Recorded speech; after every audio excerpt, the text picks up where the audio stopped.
It was supposed to be just another fiery TV interview, lights blazing, cameras rolling, and the host, Alan Diarra, known for his sharp tongue and ambush-style questions, was ready to stir trouble. Across from him sat President Ibrahim Traoré, calm and alone in his simple military uniform. No security, no entourage, just him. Alan leaned in with a smirk.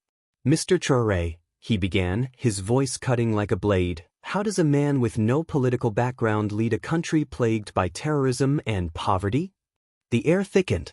Behind the scenes, producers exchanged nervous glances, but Alan wasn't done. He pushed harder. "Some say you're just playing soldier in a real man's game. What do you say to that?" The room went dead quiet. An assistant dropped her clipboard. Someone whispered, "This is too far." But President Traoré didn't blink. He locked eyes with Alan, steady, unshaken. And then he spoke, slow and sure. "Do you ask those who bleed for their people to prove their worth? Or do you stand with them and ask what you can give?" The entire studio froze. And that was just the beginning. Miles away, in a dusty living room, a 10-year-old boy named Kareem sat cross-legged on the floor, his shirt worn and oversized, his grandmother coughing beside him. The TV signal was fuzzy, but Kareem couldn't look away. He didn't know politics. He barely knew who the man on screen was, but he felt something in that voice.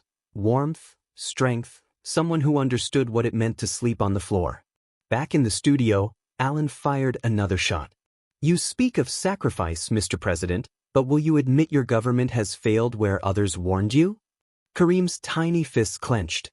He whispered, "Let him speak." And Ibrahim did. Gently, he said, "I didn't come here to prove I'm perfect. I came to serve even when it hurts. Especially when it hurts." Kareem blinked. He'd never heard a leader talk like that. And in that moment, he felt hope. Up in the control room, producer Lucy was sweating. She'd scheduled this interview for ratings, to trip him up, to make headlines. But what she got was something else, something real. Her hand trembled over the control board. Then her phone rang. A direct line. "Do not cut the feed," said a firm voice from the Prime Minister's office. "Let the people hear him. Let the truth speak." Back on set, Alan tried one last time. "Tell us, Mr. President, why should we believe in a man with no elite background, no political name?" The camera zoomed in. Traoré didn't flinch. "Because I was that boy who sold mangoes to pay for school. Because I still walk where others drive. And because power, to me, isn't a crown, it's a burden. And I carry it for them." In the control room, Lucy wiped her eyes. She didn't know why she was crying, but she knew this was history. Behind the curtain, a young intern named Adama stood frozen. It was his first week.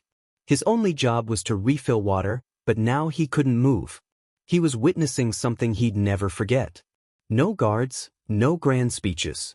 Just one man calmly answering questions with quiet strength, like someone who had lived through pain, not just studied it. Backstage, Adama watched from the shadows. Just a few months ago, he would have rolled his eyes at this moment. His father, a soldier, had died in the north fighting terrorists. Since then, Adama had hated anything linked to the military, but something in the way President Ibrahim Traoré spoke, not about power, but about carrying the weight of others, broke through that wall. This wasn't a man chasing glory. He was standing alone for millions on stage. The journalist narrowed his eyes. "I see your medals," he said, his voice laced with sarcasm, "but do medals feed our people?" Traoré didn't blink. His reply was soft but solid. "No, they don't. But the sacrifices behind them protect those who do the feeding." Adama's breath caught. For the first time since his father's funeral, he smiled. "Papa would have followed this man," he whispered. Far away, in a dim living room on the edge of Bobo de Lasso, 10-year-old Kareem sat on the floor, tears quietly running down his cheeks. Not loud tears, just the kind that fall when something too big cracks open in a small heart. His grandmother, fragile and ill, had dozed off beside him. But Kareem kept watching, eyes locked on the man on screen. A man dressed like a warrior but speaking like a teacher. Then came another jab from the journalist. "What makes you think you know what's best for this country?" Traoré paused, then answered, "Because I've slept in the rain. I've taught children with no shoes. I've buried friends without coffins. I know pain. I know hunger. And I've seen hope in the darkest places. Kareem's chest ached. He remembered being kicked out of school for unpaid fees, crying in his grandma's arms that night. And now this president, this stranger, was speaking for boys like him. Kareem grabbed his school notebook and began to sketch the man's face. Below it he wrote one word: hope. Back in the control booth, Lucy stared at the live viewer count: 400,000, 530,000, 780,000. The numbers were exploding. She'd expected fireworks, a stumble, a PR disaster. Instead, she was watching something rare: humility on national television.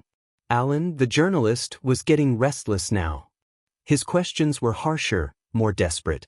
Isn't it true, he snapped, that some people say your leadership is just a military stunt? But Traoré stayed calm. There are those who wear uniforms to control, he said, and those who wear them to protect. I chose the second. For the first time, the studio audience clapped. Alan froze. That wasn't part of the plan. In the booth, Lucy's assistant leaned in. Should we cut the feed? Lucy didn't answer. She couldn't. Tears were already running down her face. Her father, a soldier, once called her from the front lines, whispering goodbye before a mission he never returned from. She had buried that memory. But now, this man on screen was bringing it all back. Not through speeches, but through truth. Quiet, undeniable truth. Then came the hardest question yet. Do you ever feel guilty, Alan asked, sitting in power while mothers bury their sons? Even the crew flinched. But Traoré didn't lash out. He looked straight ahead, his voice cracking just slightly. Every single night. He swallowed. I write their names in my journal. I visit their families. I walk their villages. Power doesn't protect me from pain. It forces me to carry it. No one clapped. No one moved. The silence that followed wasn't empty. It was full, like a heartbeat held still. Alan stared at his notes, suddenly unsure what to say next. Backstage, Adama wiped his face again and realized his hands were wet. The boy who once resented uniforms now saw them differently. For the first time, it felt like someone in power actually cared. Back on stage, Traoré adjusted his jacket. I visited a camp in Kaya, he said quietly. I met a little girl named Aminata. The air shifted. Everyone leaned in. She was 7. Her father died in a rebel attack, her mother from illness. She was completely alone, and yet she smiled. The journalist fired another question, sharp and dismissive. What does that even have to do with policy? Traoré looked at him, not with anger but with quiet sorrow. Everything, he said softly. She told me, if I can smile, maybe others will too. He paused. That little girl reminded me, leadership isn't about control. It's about healing. The room went still. You could feel hearts tightening. In the audience, a woman named Fanta broke down in tears. She had lost her son to a roadside bomb 3 years ago and hadn't watched politics since. But now, for the first time in years, she wasn't crying from pain. She was crying from relief. Someone was finally speaking from the soul. Back in the control room, phones were ringing nonstop. We've got calls coming in from Mali, Côte d'Ivoire, Ghana. Lucy's assistant shouted. Another producer yelled, France just aired a clip. It's everywhere. And yet, through it all, Traoré hadn't raised his voice once. He didn't need to. The world was listening. Alan, now visibly sweating, tried one final jab. If you really love the people, wouldn't you step down and let a civilian lead? The trap was obvious, but Traoré didn't flinch. He nodded. One day, but not yet. The house is on fire, and I'm the one holding the hose. He leaned in. When it's safe, I'll leave. Not for glory, but so the next leader can plant seeds without fearing the flames. The cameraman whispered, wow. Alan leaned back, stunned. Everyone in that studio felt it. Something had shifted. This wasn't about politics anymore. It was personal. Across Burkina Faso, fathers pulled their sons a little closer. Mothers reached for tissues. And kids stared at the screen, whispering a word they rarely used for leaders: respect. Suddenly, during a pause, someone handed Traoré a folded piece of paper. He opened it, read it silently, then looked up at the camera. "Permission to share something?" he asked. Alan, unsure, nodded. "This is a letter," Traoré said, holding it gently, "from Captain Sidby. He died yesterday in Jibbo. He asked me to read this if he ever didn't make it home." The studio froze. His voice, calm but thick with feeling, carried across the silence. "Mom, President, if I die, please tell my son why I fought. Not for medals, not for power, but so he can play football without hearing gunshots, so he can go to school with both shoes, so he can smile." Traoré folded the letter with care and placed it in his jacket. Captain Sidby was 31. His wife is watching now with their 3-year-old son.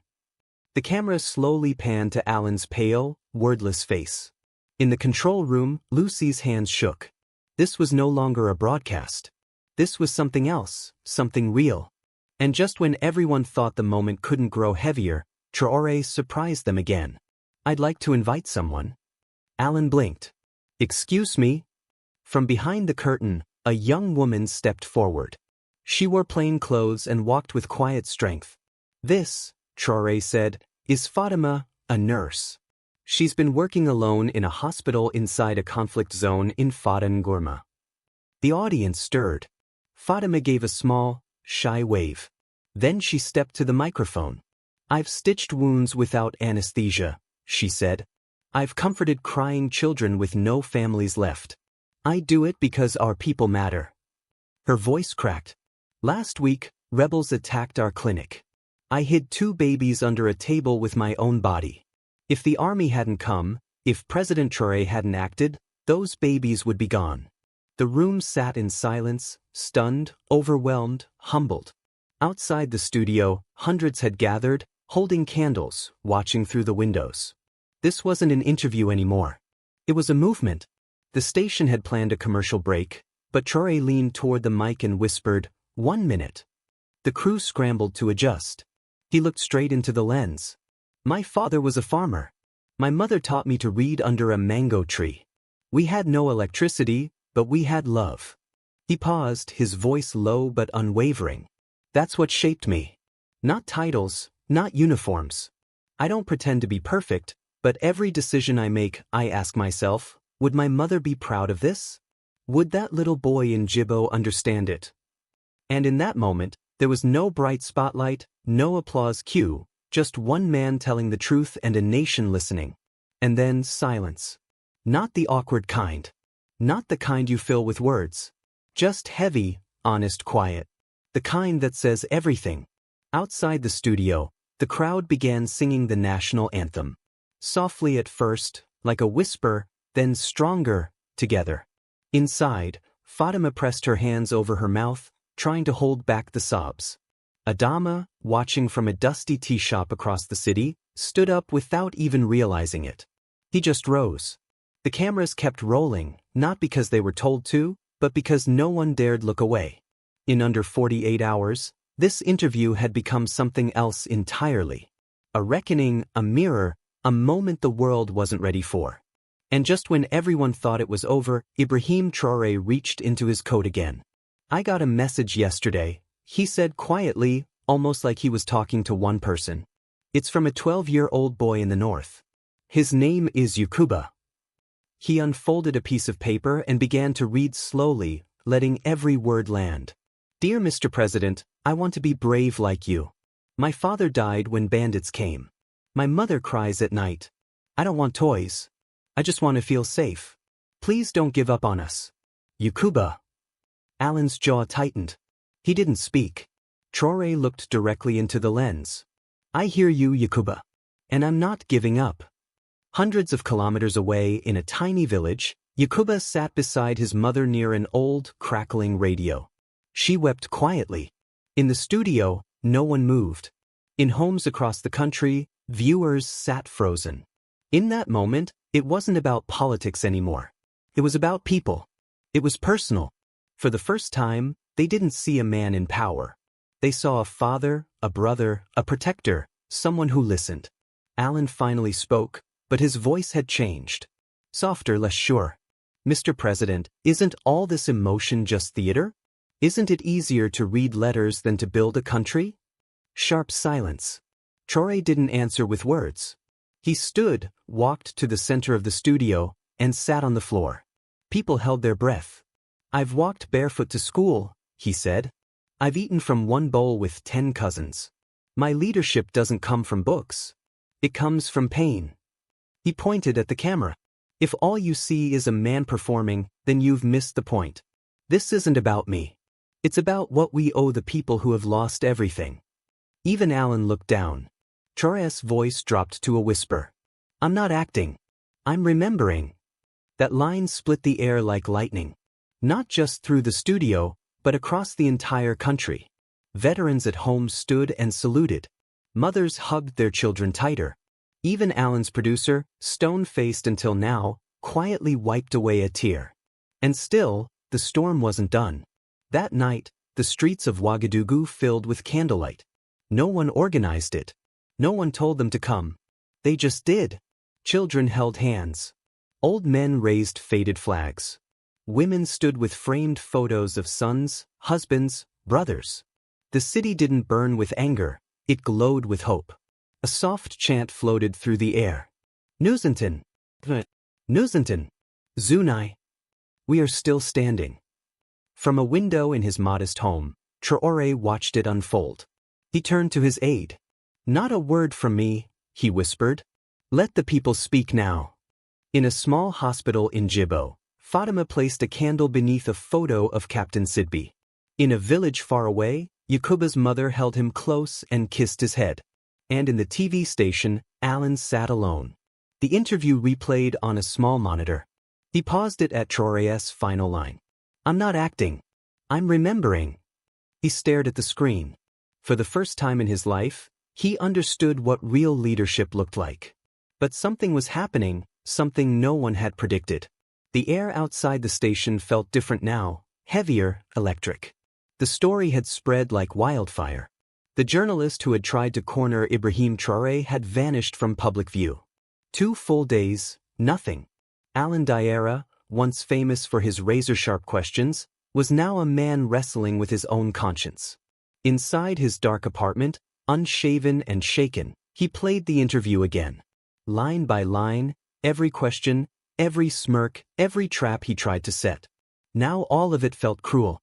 But what shattered him most was how the president responded. Not with rage, not with deflection, but with quiet, unwavering truth. Alan turned to his window. 2 barefoot kids walked by laughing, holding nothing but a stick and a dream. And for the first time in years, he remembered who he used to be. Alan used to be like them, those 2 kids in the street. Once, he had wanted to use his voice to defend the voiceless. Somewhere along the way, he lost that. He had turned his platform into a weapon, not to protect, but to humiliate those who served. That night, alone in his apartment, he collapsed to the floor and wept. Then he stood up. He knew what he had to do. Something bigger than an apology. Something the world would remember. The next morning, he requested airtime. At first, the station hesitated, but one look in his eyes and they understood. This wasn't for ratings. It was for redemption. Alan stepped into the same studio. Same lights, same chair, same camera, but this time, no suit, just a plain shirt and a face stripped of pride.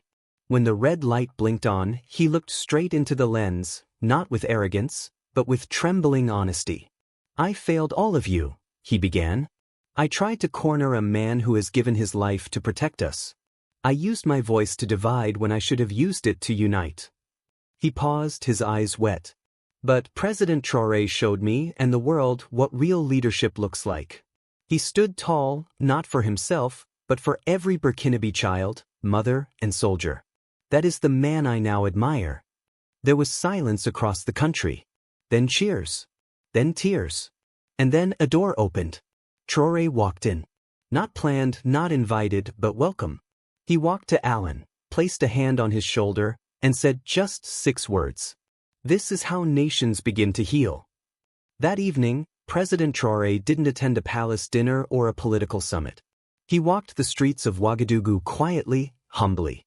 Alan walked beside him. No cameras, no guards. In a small village on the edge of the city, they stopped.